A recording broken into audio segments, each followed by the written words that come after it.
நாமக்கல்லில் உலக சுற்றுச்சூழல் தினத்தை முன்னிட்டு நடைபெற்ற மாவட்ட அளவிலான ஓவியப் போட்டியில் ஏராளமான மாணவ மாணவிகள் கலந்து கொண்டு சுற்றுச்சூழல் பாதுகாப்பு தொடர்பான ஓவியங்களை வரைந்தனர். ஆண்டுதோறும் ஜூன் மாதம் 5ஆம் நாள் உலக சுற்றுச்சூழல் தினம் கடைபிடிக்கப்பட்டு வருகிறது. நாமக்கல்லில் மாவட்ட சட்டப்பணிகள் ஆணைக்குழு, பசுமை தமிழக மக்கள் இயக்கம் உள்ளிட்ட பல்வேறு அமைப்புகள் சார்பில் உலக சுற்றுச்சூழல் தினத்தை முன்னிட்டு மாவட்ட அளவிலான ஓவியப் போட்டி நடைபெற்றது. இதில் பள்ளி மாணவ மாணவிகள் 100க்கும் மேற்பட்டோர் கலந்து கொண்டு மரம் நடுவோம் புவியை காப்போம் என்ற தலைப்பில் பல்வேறு சுற்றுச்சூழல் பாதுகாப்பு தொடர்பான வண்ண வண்ண ஓவியங்களை வரைந்தனர். புவி வெப்பமயமாதலை தடுத்தல், சிறு நிலங்களில் அதிக வனங்களை ஏற்படுத்துதல், நகர மற்றும் கிராமப் பகுதிகளில் உள்ள வனப்பரப்பை அதிகப்படுத்துதல் உள்ளிட்ட பல்வேறு தலைப்புகளில் மாணவ மாணவிகள் ஓவியங்களை வரைந்தனர்.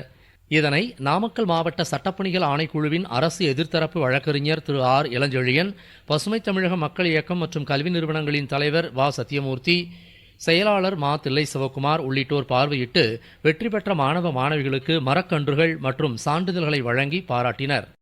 நாமக்கல் மாவட்டம் சேந்தமங்கலம் வட்டம் எருமப்பட்டி பகுதியில் மறுவாழ்வு துறையின் சார்பில் செயல்பட்டு வரும் இலங்கை தமிழர் மறுவாழ்வு முகாமில் மாவட்ட ஆட்சித்தலைவர் மருத்துவர் திருமதி சா உமா அடிப்படை வசதிகள் குறித்து நேரில் ஆய்வு மேற்கொண்டார். இந்த முகாமில் 8 வீடுகளுக்கு மின்சார வசதி இல்லை என முகாம் வாழ் மக்கள் தெரிவித்ததன் அடிப்படையில் உடனடியாக அங்கு மின்சார வசதி ஏற்படுத்தி தருமாறு மாவட்ட ஆட்சியர் உத்தரவிட்டார். அதனைத் தொடர்ந்து முகாம் வாழ் மக்களிடம் கலந்துரையாடிய மாவட்ட ஆட்சியர் அவர்கள் வழங்கிய கோரிக்கை மனுக்களை பெற்றுக்கொண்டார். நாமக்கல் மாவட்டத்தில் கடந்த 9ஆம் தேதி நடைபெற்ற தமிழ்நாடு அரசு பணியாளர் தேர்வாணையத்தின் தொகுதி 4 தேர்வினை தேர்வு எழுதும் மையங்களில் நேரில் சென்று மாவட்ட ஆட்சித்தலைவர் திருமதி சா உமா பார்வையிட்டு ஆய்வு மேற்கொண்டார். இம்மாவட்டத்தில் மட்டும் 41,278 பேர் தேர்வு எழுத விண்ணப்பித்திருந்தனர். இதில் 31,141 பேர் தேர்வு எழுதினர். தமிழ்நாடு கால்நடை மருத்துவ அறிவியல் பல்கலைக்கழகத்திற்கு உட்பட்ட நாமக்கல்லில் உள்ள கால்நடை மருத்துவக் கல்லூரி மற்றும் ஆராய்ச்சி நிலையத்திற்கு அதன் முன்னாள் மாணவர்கள் 5 கோடி ரூபாய் மதிப்பீட்டில் புதிய கலையரங்கம் ஒன்றை கட்டித் தந்துள்ளனர்.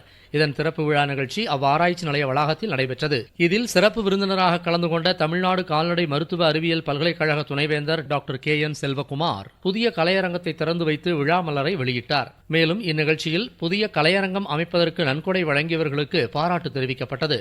அப்போது சிறப்பு விருந்தினர் உரையாற்றி பேசிய பல்கலைக்கழக துணைவேந்தர் டாக்டர் KN செல்வகுமார், கால்நடை மருத்துவ அறிவியல் பாடத்திற்கு தொடர்ந்து மாணவர்களிடையே அதிக வரவேற்பு கிடைத்து வருகிறது என்றார்.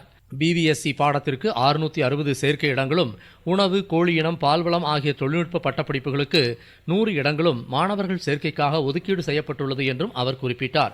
2024-25ஆம் ஆண்டுக்கான இளநிலை பட்டப்படிப்புகளான BVSC என்ற AH என்று சொல்லப்படும் கால்நடை மருத்துவம் மற்றும் BTech food technology, dairy technology, poultry technology ஆகிய 4 இளநிலை பட்டப்படிப்புகளுக்கு கடந்த வாரத்திலிருந்து விண்ணப்பங்கள் ஆன்லைனில் வரவேற்கப்பட்டு வருகின்றன. இந்த மாதம் 21ஆம் தேதி வரை விண்ணப்பங்களை மாணவர்கள் ஆன்லைனில் விண்ணப்பிக்கலாம். இதுவரை கிட்டத்தட்ட 7,500 அப்ளிகேஷன் வந்திருக்கு BVSCக்கும் BTechக்கும்.